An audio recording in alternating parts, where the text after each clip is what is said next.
You are now watching the 84th Annual NAACP New York State Conference Convention.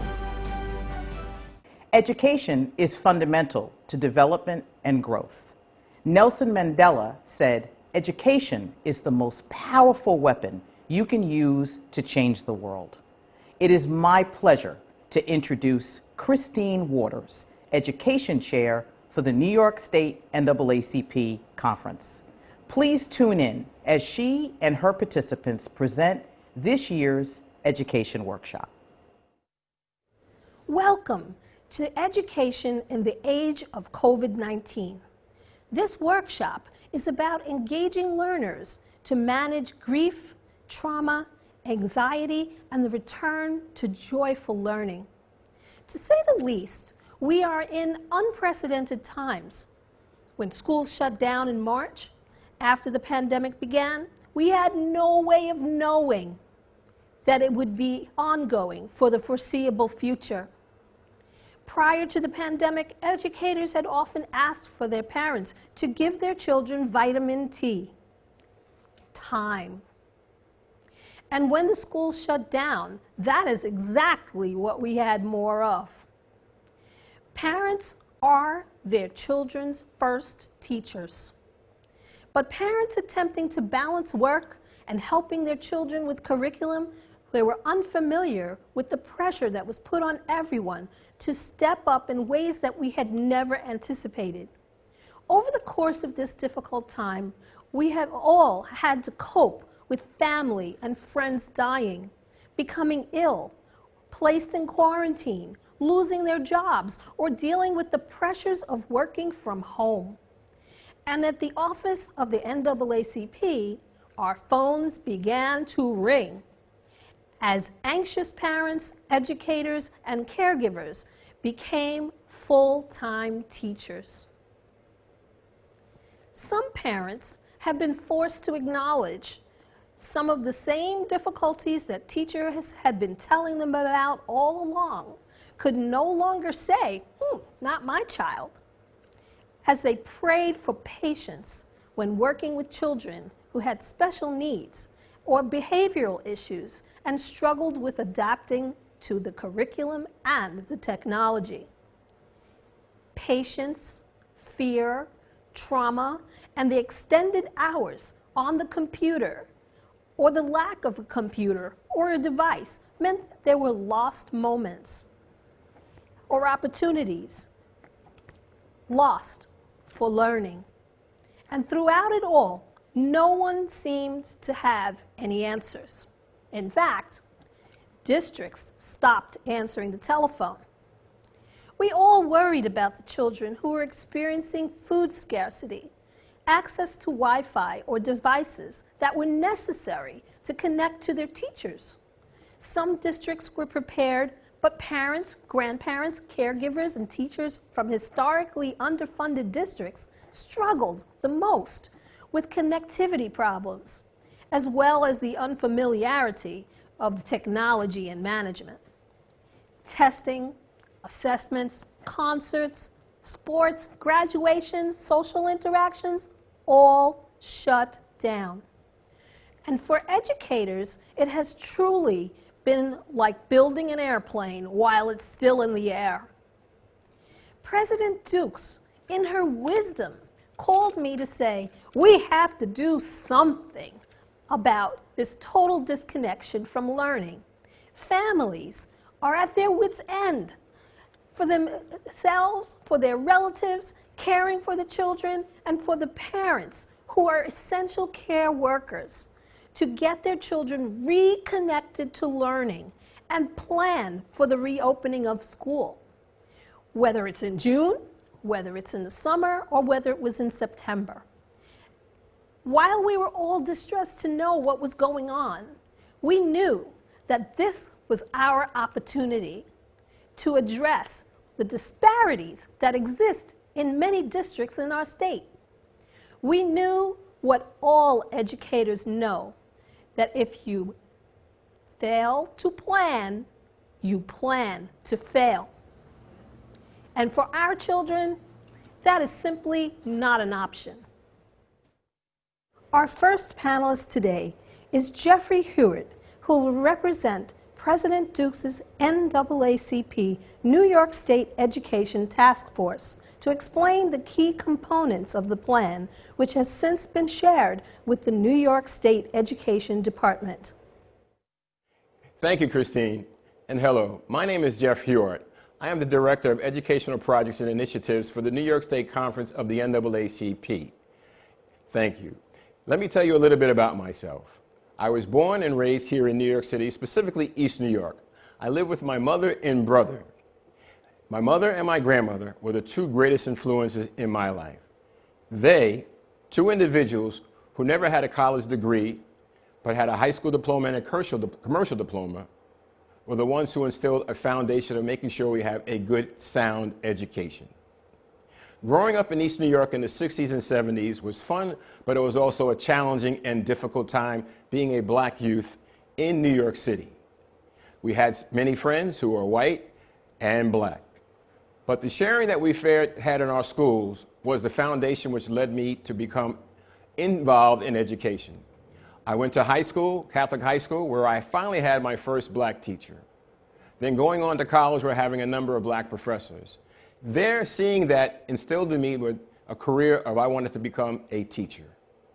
I taught at the school where I grew up, PS 224 in East New York and Brooklyn. And that was one of the most rewarding experiences in my life. There, seeing the children, some of the neediest children in New York City, wanting to be able to learn and reach their highest potential.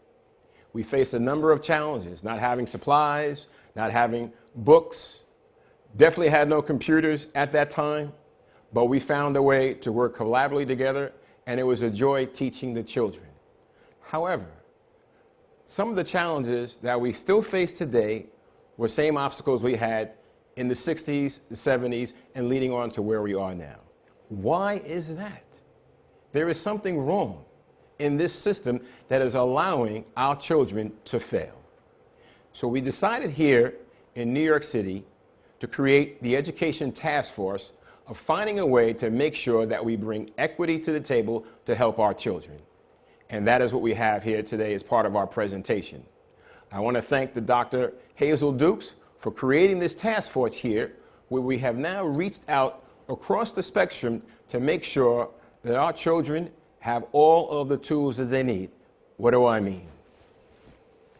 This device, we never had when I was growing up, whatsoever.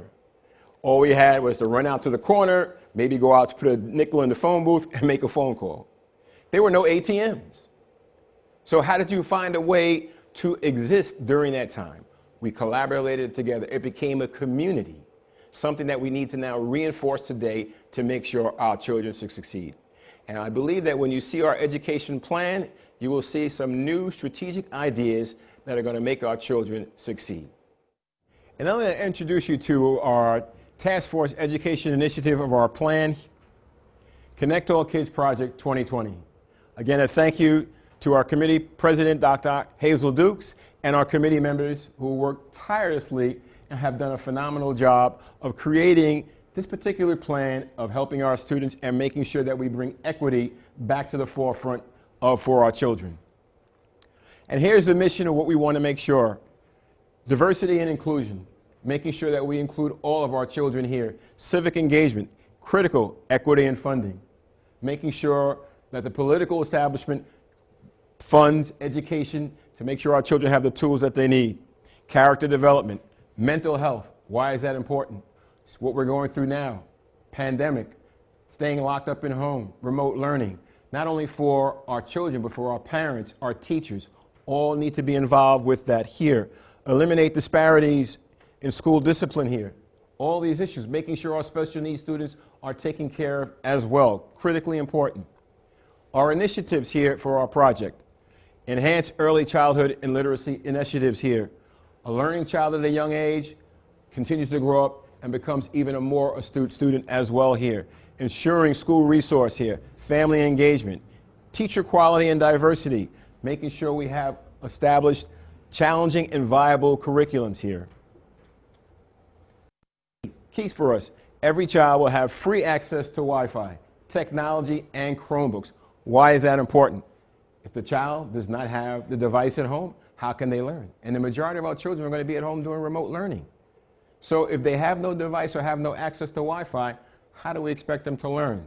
That is critical to make sure that we have that here. We also want to make sure that our teachers and school-related personnel who are trained are receiving the excellent treatment and training that they deserve to teach our children here. Part of our pilot phase of this program here is technical and resource access. As we talked about, equity and making sure that we have Wi-Fi, the proper materials for our kids here, community commitment, making sure that our parents are critically involved in what we are doing here. We cannot succeed unless we bring our parents involved into this particular program. Pilot outcomes here, improving access we talked about here, making sure that we have critical thinking skills and problem-solving abilities.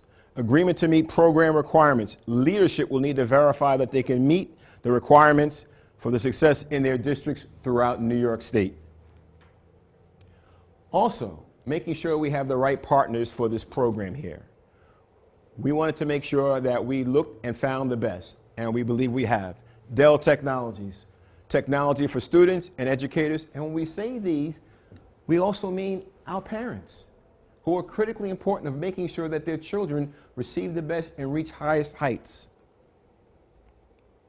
The Dell Chromebook here, why is that important? It's durable, keyboard access for the students here. Don't have to worry about a touch screen.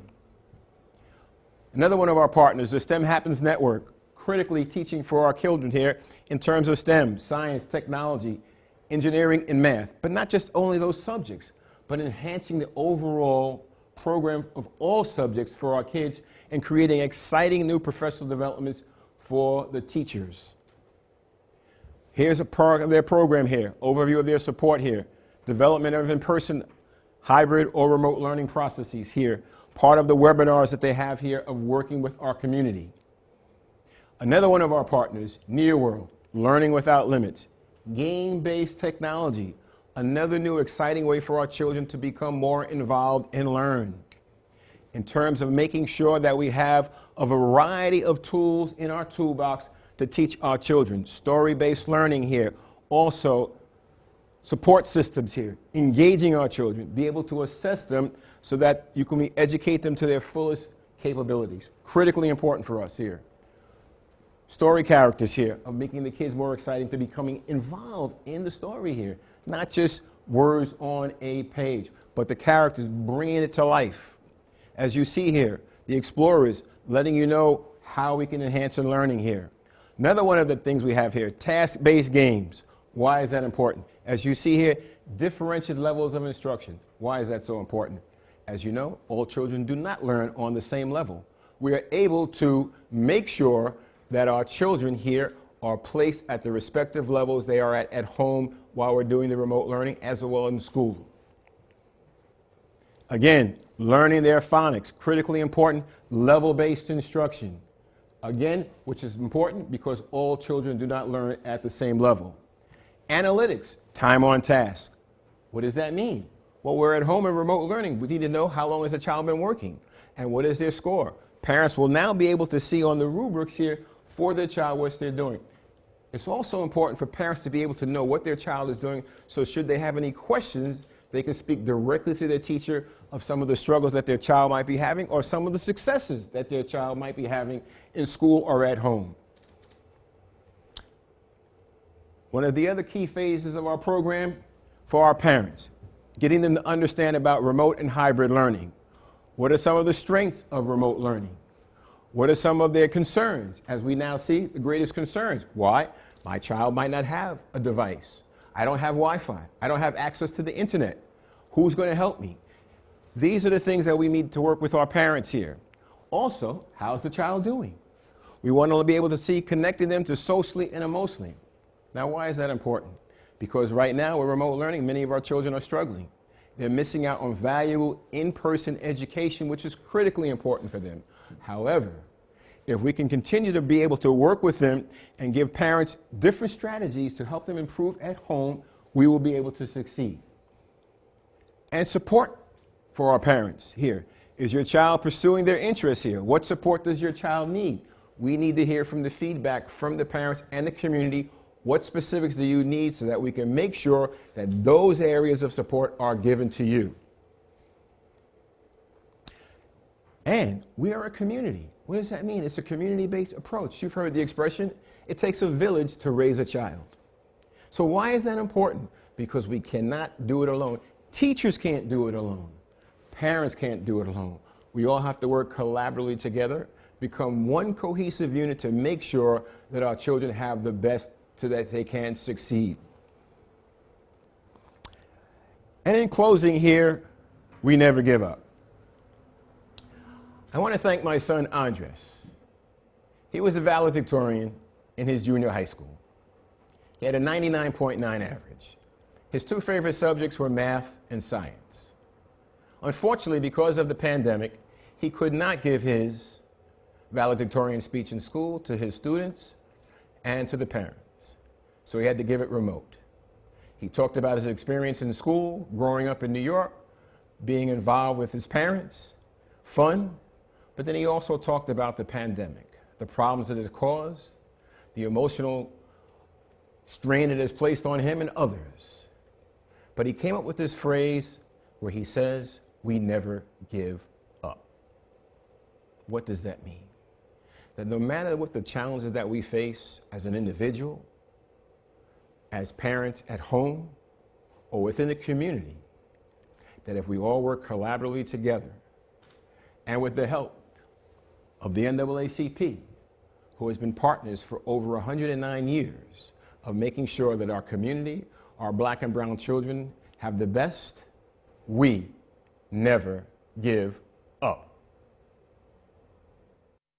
Our task force members are here today to answer any and all questions. Please submit them in the chat, and we will try to answer as many as possible. Our next guest speaker, Dr. Jamila Codrington, has done extensive work with children, families, grandparents, and caregivers. She will inform us on social emotional learning during this time of upheaval and offer us some suggestions to create resilience in order to return to joyful learning in a COVID world. Thank you, Christine. This is Dr. Jamila Codrington from the New York Association of Black Psychologists. We are in the middle of the worst public health disaster that most of us will ever face in our lifetime.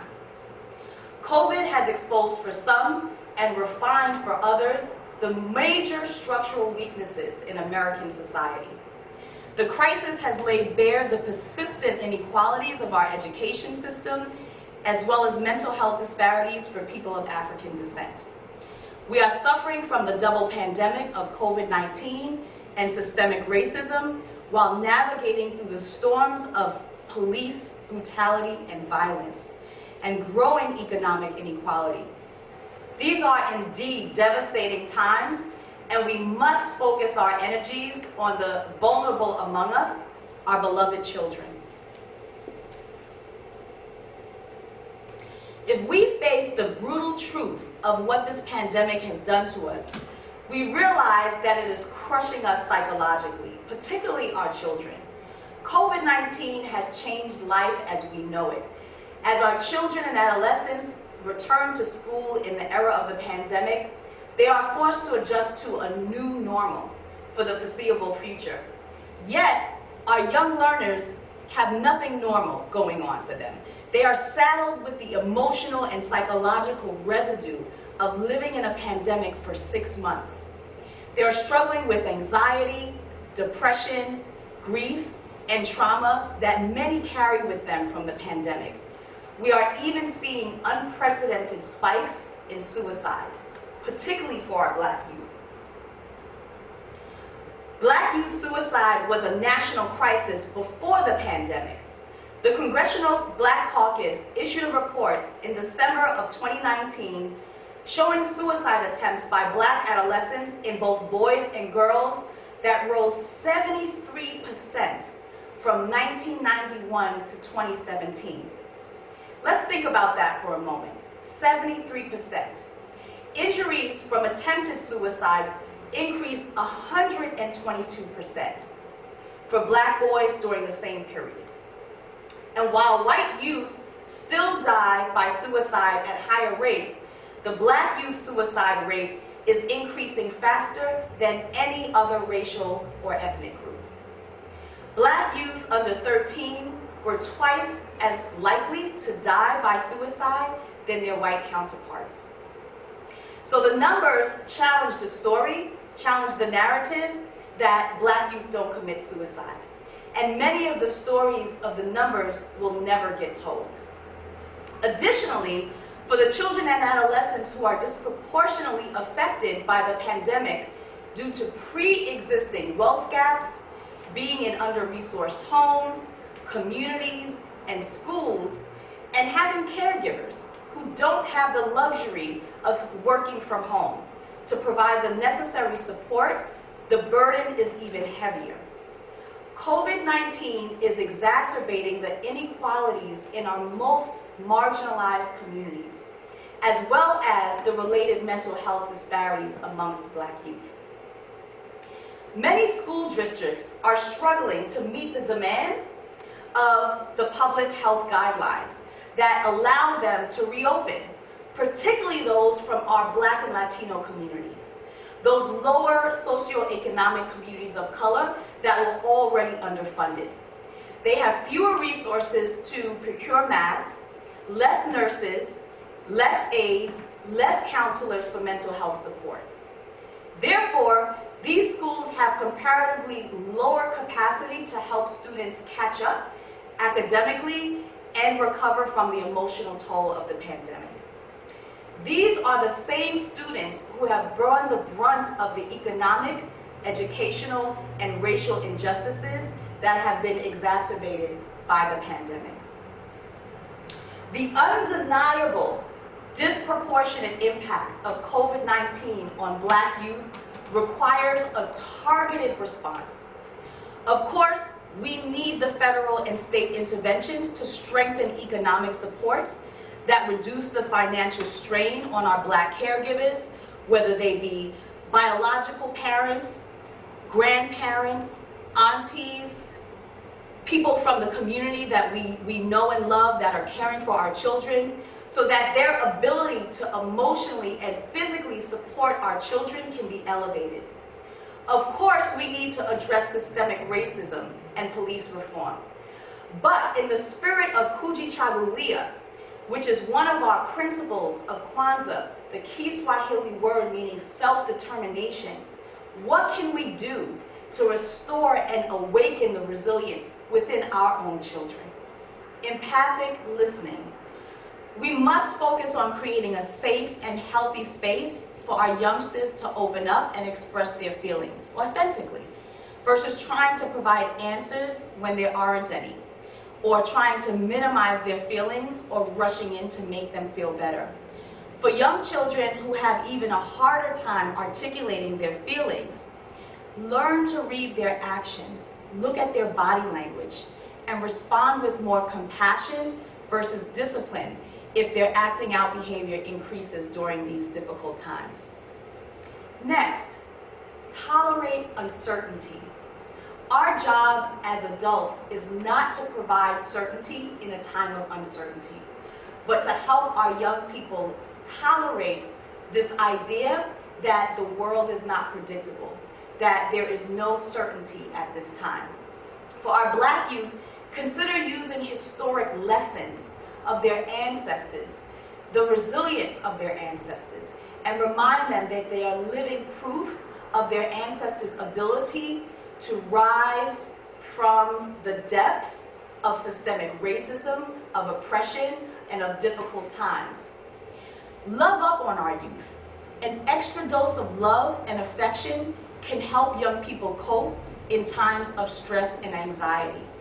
How do we do this? Rituals. Create rituals for quality time and lean in on your relationship.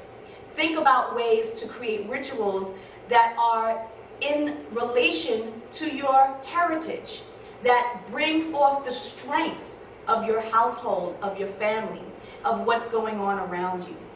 Let's not think of rituals as just the same thing that we do every day at a certain time, like eating dinner together, but looking at movies, books, historical fiction that have themes of positivity, themes of resilience, themes of an ability to, again, tolerate uncertainty and rise inside of the storm. Next, we are a communal people. We are not looking for social distancing because that is what brings forth isolation. We are looking for safe social engagement inside of this process of social distancing. Young people especially need social interaction. They haven't learned yet how to navigate the world by themselves or even how to be with themselves in a state of peace and joy. So we have to create opportunities for safe social engagement. Maybe it's creating small groups outdoors rather than simply focusing on social distancing to support optimal functioning during their return to school. So as we come together as critical thinkers, as a village of caregivers, as political and social activists, we must center ourselves in the greatness in who we are, in our ability to be resilient, and in the love of our children. Thank you. Our last panelist is Joanne Lagonde, who is a principal at Dodd Middle School in Freeport, New York. She is also the founder and CEO of Joyous Leader. She has successfully implemented the Sky Breathing Technique program at her school to manage stress and social-emotional learning and works with students, faculty, and parents and caregivers. She will explain how important it is that we take the time to breathe again. Let's get comfortable. Thank you, Christine. Hi, my name is Joanne Lagonde. I'm the principal of John W. Dodd Middle School in Freeport, New York. I'm also the founder of Joyous Leader International, where we teach, train, and equip leaders and executives to ignite their joy and lead with grace, strategy, and of course, some style. You know, 2020 has been a year of challenges for all of us. And it also has been a year of bold actions for change because we are done dying. We deserve to breathe freely, abundantly, and joyously. According to the U.S. Center for Disease Control and the Census Bureau, 33% of Americans reported recent symptoms of anxiety, compared to just 11% overall at the same time last year. Among racial groups, 39% of Blacks reported symptoms of anxiety this year. Together, we must strengthen our resolve for greater peace, calm, and joy. We must work together to transcend the stress and trauma that we have suffered from over the past few months, and the reality is, over the past 400 years. Just like I share with my students, did you know that mindful breathing is a technique used to offer you peace, greater clarity of mind, while also nurturing your mental health? Mindful breathing also improves circulation and blood flow. In a time that our immunity is so compromised, mindful breathing will boost your immune system. We breathe over 10,000 liters of air per day. Mindful breathing can provide powerful mind and body benefits. You know, our bodies actually breathe on autopilot. Scientific research also shows that mindful breathing, which means paying attention to your breath on purpose and learning to manipulate it, is one of the most effective ways to lower everyday stress level and improve your overall health. There's actually a direct relationship between your breath, your body, your emotions, and your autonomic nervous system. Now, you may be wondering, well, what is my autonomic nervous system? The autonomic nervous system consists of your body's sympathetic nervous system as well as your parasympathetic nervous system. Your sympathetic nervous system is actually your fight or flight system, while your parasympathetic nervous system is your rest and digest system. Your breath changes in response to your emotion and how you feel. So have you ever noticed that when you're upset or anxious, your breath actually becomes shallow and rapid? Well, by actively changing our breath rate, we can change the autonomic function in our mood state. With each breath, sensory receptors in our respiratory system send signals via the vagus nerve to the brainstem. Fast breathing activates your fight or flight mode, turning up your stress hormones like cortisol, increases your heart rate, blood pressure, muscle tension, and anxiety. On the other hand, slow breathing actually activates your rest and digest system, or your parasympathetic response, which induces relaxation, calm, and mental clarity. Deep breathing also engages your vagus nerve, which controls your autonomic function. So there's so many benefits of mindful breathing or deep breathing. These benefits include happiness and emotional stability, mental clarity, weight loss, better stamina, and a longer life. So today, I am so happy to teach you a very special breath. That breath is called the straw breath. I invite you to breathe with me. Let's sit comfortably and easily, and sit with a straight spine. You may choose to place your hands on top of your thighs, facing up, or facing down to ground yourself. Okay? All right, so I'll be facing my hands up. And just let's begin to find our home in our bodies. It's so important to find your home in your own body. So let's begin to invite some movement here in the hands. All right, you may be rolling the neck. And as you're making these small movements and finding your home in your body, you may realize that tension is coming up. So I invite you to begin to deepen your breath. Let's take some deep breaths here.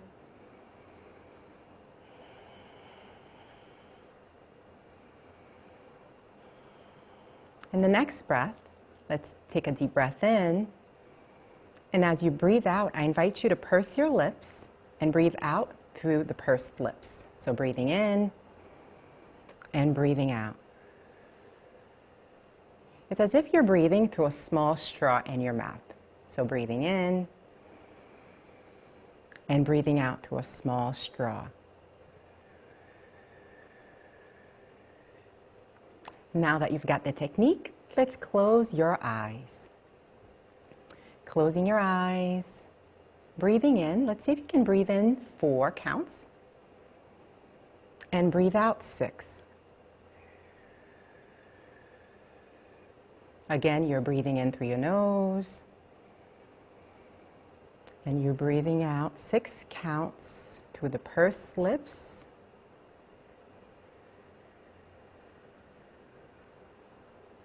Breathing in through your nose. And breathing out through a small straw in your mouth. Try a couple of straw breaths on your own.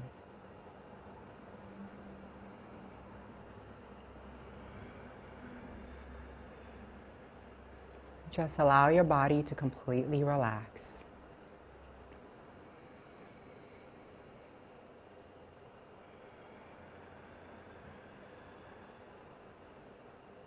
Relax your entire body.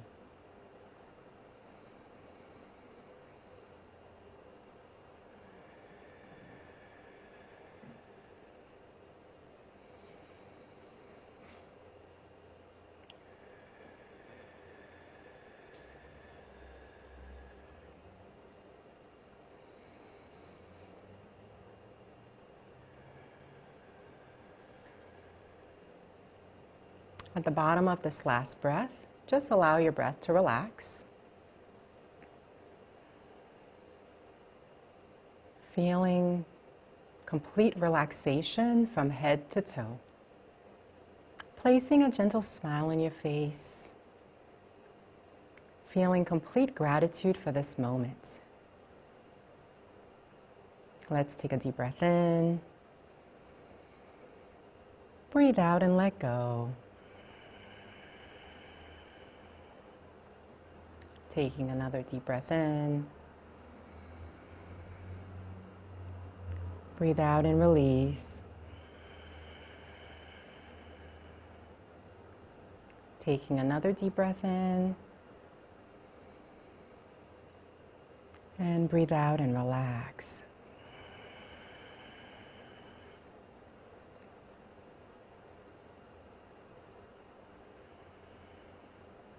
Feeling completely relaxed, bring your awareness back into the space that you're sitting in, inviting some movement in your hands, possibly in your feet, in your neck. And in your own time, at your own pace, I invite you to open your eyes. Welcome back. So your homework is to do 10 straw breaths every day.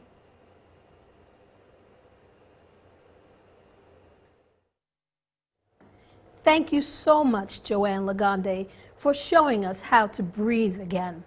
And to be truly done dying, we have to breathe. Education has been drastically impacted by the realities of this pandemic, compounded by a virus that spreads through the air in droplets and vapors indoors. There's even been a spike in headaches from additional exposure to blue light emitted from the devices. If you notice your children or you experiencing sleeplessness and headaches, please consider a vision screening immediately. We are proposing a vision screening program become a universal protocol in all schools. Remote learning has affected relationships and has consequences in ways that we have not even seen yet. But we know we must be vigilant for the success of all our children as they continue on the path towards college and careers in this new age of COVID-19. We must provide the space and opportunities for students to lead the way and then step aside. What better way than being involved in the NAACP Youth Council? Let's invite students to do democracy, not just learn about it. The pandemic has underscored the necessity for students to be in leadership rather than just learn about leadership skills. The pandemic gave students a purpose and a cause for their work, and it created an opportunity to reach lawmakers, researchers, and activists who are also working remotely to help ensure we can build a better future together. Provide your students and your children with opportunities to exercise their voice and help them to develop mature leadership skills. They have important ideas, and to share those ideas is most important right now. I would like to take this opportunity to thank the members of the Education Task Force for their countless hours that they spent on developing our plan. You are the epitome of teamwork making the dream work. I would also like to thank the president and members of the Black Alliance of Psychologists and joyous leader, Joanne Lagonde, for their input, their encouragement, and their support. Remember, in our new reality, when our brains are overwhelmed with anxiety, breathe. As Bishop T.D. Jakes says, the things that hurt us the most can become the fuel and the catalyst to propel us towards our destiny. It will either make you bitter or it will make you better. So let's continue to be better together. Breathe, live, learn. We are in this together. Thank you, and we look forward to working with you and our children to return to joyful learning. We will continue to go forward, not one step back, because knowledge is power. Now, our panelists are going live to answer some of your Thank you questions. very much, Christine. That was absolutely outstanding. You know, between this morning talking about health and now focusing on education, and also to learn how to breathe. We are definitely done dying. So Christine, congratulations to you, and I'm going to turn it over to you and your panel. Thank you. Thank you.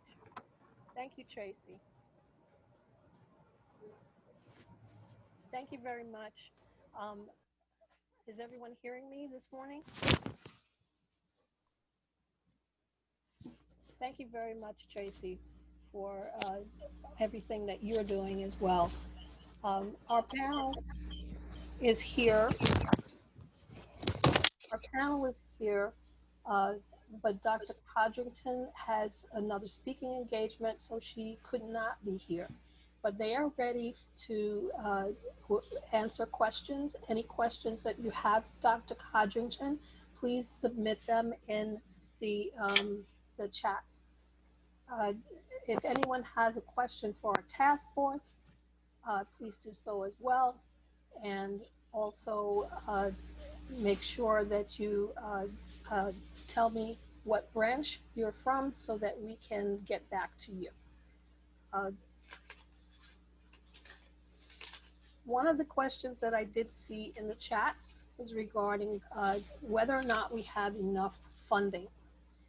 The funding that we do have for our New York State budget is not nearly enough. It is based upon the funding that came from New York, from the federal government, which is zero. Many of the programs that are in our schools currently are funded through the federal government. Now, we as New York State pay more taxes than I think we're second in the nation in terms of the amount of taxes that we pay to the federal government. We need those funds back in New York State. So someone is saying that the audio is low.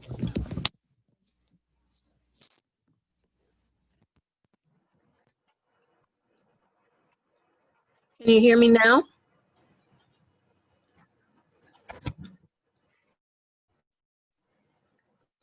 Me now? Okay. I'm sorry. I said one of the questions that I saw in that was regarding funding. The funding that we have for our budget here in New York State is based upon us getting zero.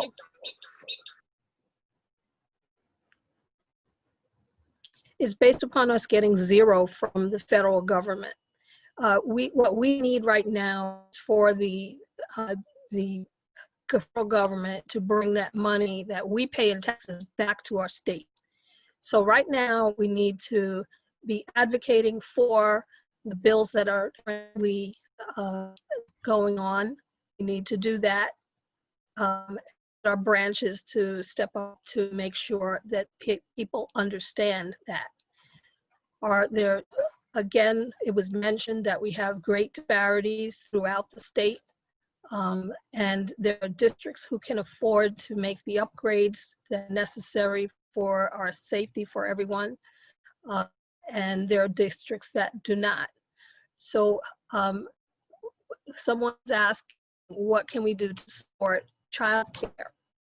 Well, right now, childcare, because of the fact that we are in hybrid, we have obviously some challenges.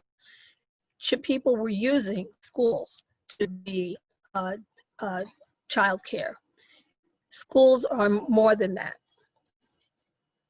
So, in terms of the childcare, again, the funds that would be available to be able to make that happen. Essential care workers have been working through this entire pandemic, and the school has been open for them this entire time. The centers, at the beginning of the pandemic, there were over 70 sites where essential workers could take their children for childcare. As time went on, people stayed home, those centers were closed, and it's possibly time now to be able to open back up. But again, in order to open back up, We need for the places that the schools are to be safe. And right now, it is not safe. They have not upgraded the HVAC systems. They have not continued to do anything with the ventilation because frankly, districts cannot afford it. And again, we should not have to depend upon what zip code we live in to have our children be safe. Some districts, such as Oracle School District, took out $2.6 million from their account, and they are upgrading their buildings, and they will be able to go, person learning. The other districts are strapped to be able to do what they can. They're doing their best right now to keep things clean, to make sure people are mandating masks, although that's not always something that can be controlled. Some people are not wearing the mask correctly. When there are fire drills, sometimes they're mandated by the state. There are bottlenecks at the doors. Again, social distancing is something that they are advocating for. So we need to be able to address those issues on a local level, and we bring those things to their attention. Again, this virus is made of small particles, need ventilation, air filtration. They have tried to solve it by opening the windows of the schools. Very shortly, it's going to be cold. There are areas such as by Kent Airport where the air is not safe to breathe normally, far less with a virus that's in the air. So there is a checklist that's available, and I'm going to ask that we put this up on our website where you can go in to find out whether or not your building is safe. Join safety team. Talk to them, talk to your teachers, make sure that your child is safe. Make sure the buildings are safe. Teachers can't tell you certain things, and they cannot be the advocates for your children in certain things. Their jobs are on the line. Their lives are on the line as well. But you as parents have power to be able to make sure that you get this done. And yes, right now, this is going on. You must be able to be counted. If we're not counted, that money is going to go to some other community that needs it too. Here in New York State, we must have every single person counted. So please make sure you're completing your census. Do it today. Funding needs to come back to New York State. And if anyone has a question for our task force about the plan, please submit a question or raise your hand. Thank you. So Christine, can we ask the panelists if they have anything to add, or perhaps something that they would have liked to cover that they didn't have an opportunity to cover during the presentation? I think that would be great. Sure. Jeff? Yeah, hi, finally, my mic was not working. How you doing? I just want to thank everybody here for this great presentation here, from all the guests here speaking this morning. A couple of things that struck me with Dr. Salafu spoke about solving the problem is that he said that we're not connected. And I think this conference clearly shows that we as individuals in the NAACP and all the organizations must get together and make sure we are totally connected so that it becomes one complete circle rather than stagnant movements here. That the wheel flows smoothly when it's going around and the spokes are working collaboratively together here. So we all know the issues here, and hopefully as we finish this conference that we now know what we must do so that those in the political arena make sure that they get the funds to us as we've been talking about, those in the medical area help us with the health and wellness here, also in terms of the educational area, continuing revival programs, and making sure that our parents are involved all the way, stressing on health and wellness, especially mental health, as well as dietary health, along with those issues here are components here.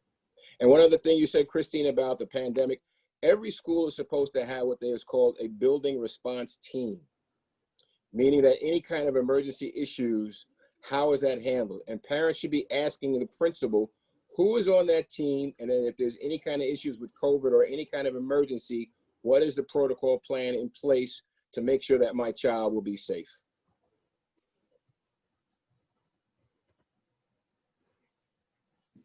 Thank you, Jeff.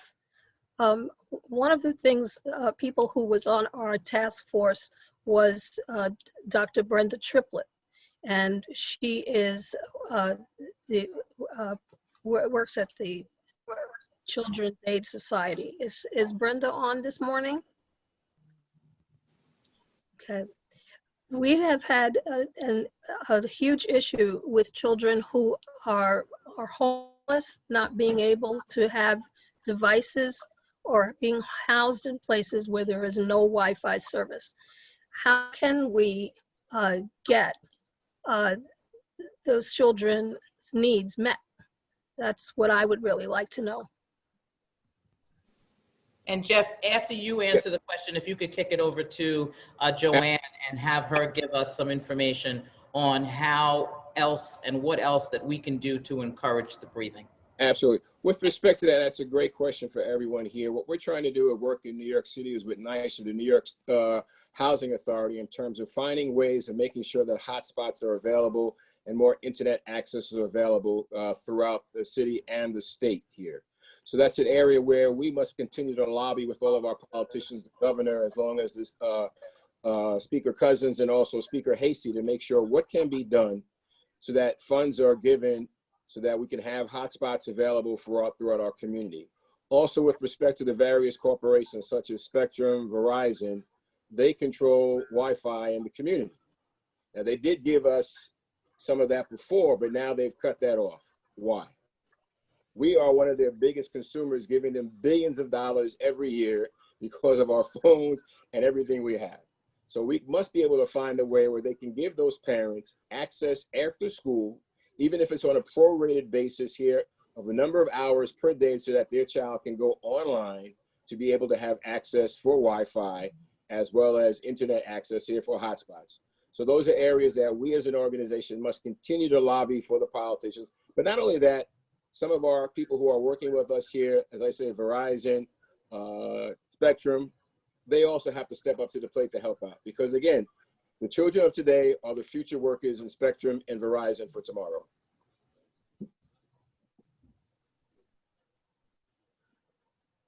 Thank you, Jeff. Joanne, is there anything else you would like to add? Well, thank you so much for breathing with me, everyone.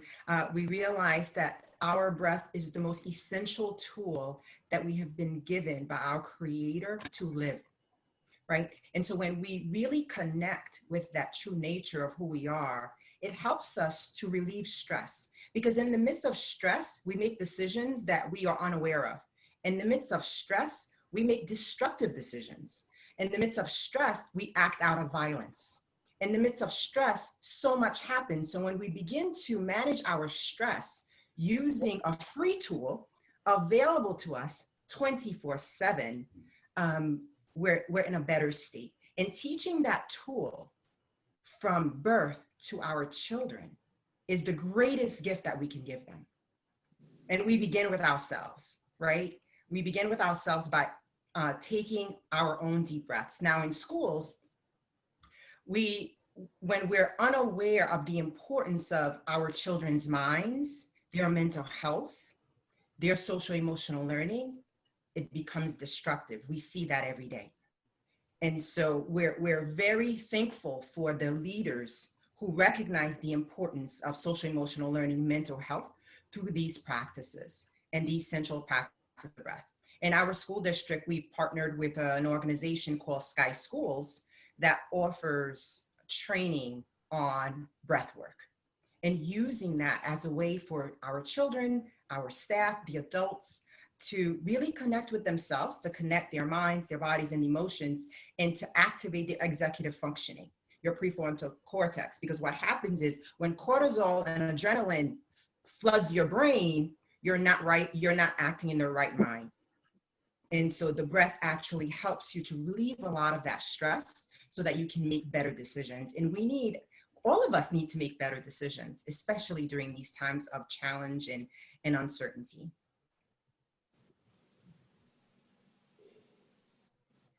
Yes, and on that same note, it's not just the children that are having these issues.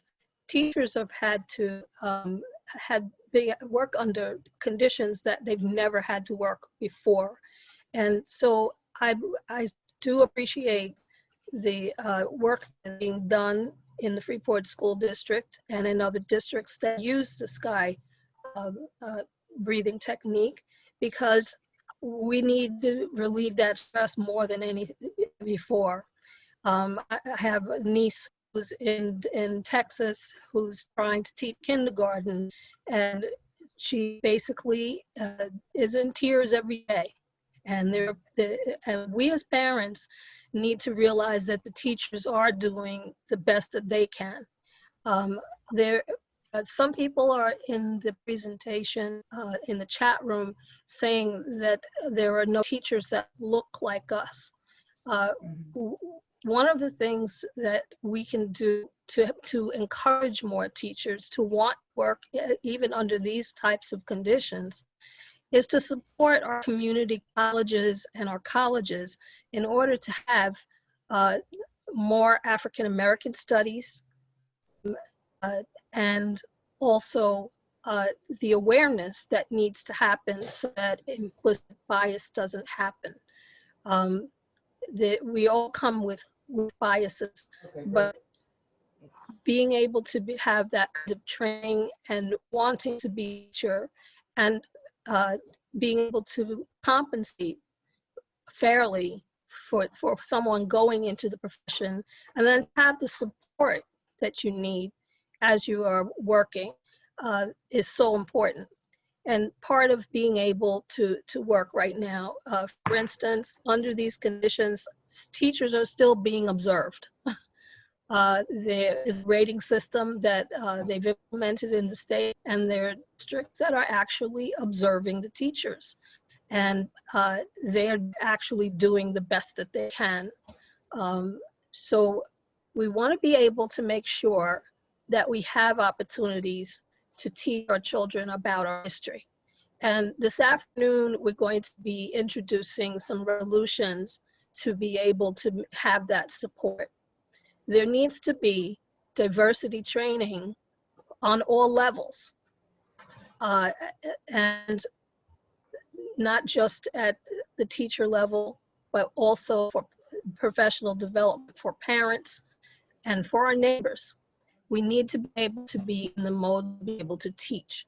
There will be some links that are posted up on the NAACP website that will help with that.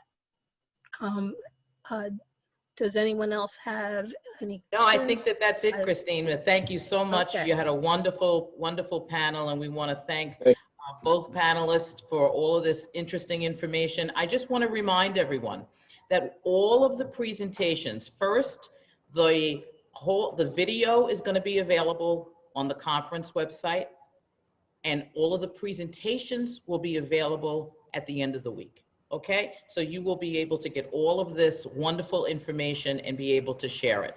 So thank you very much.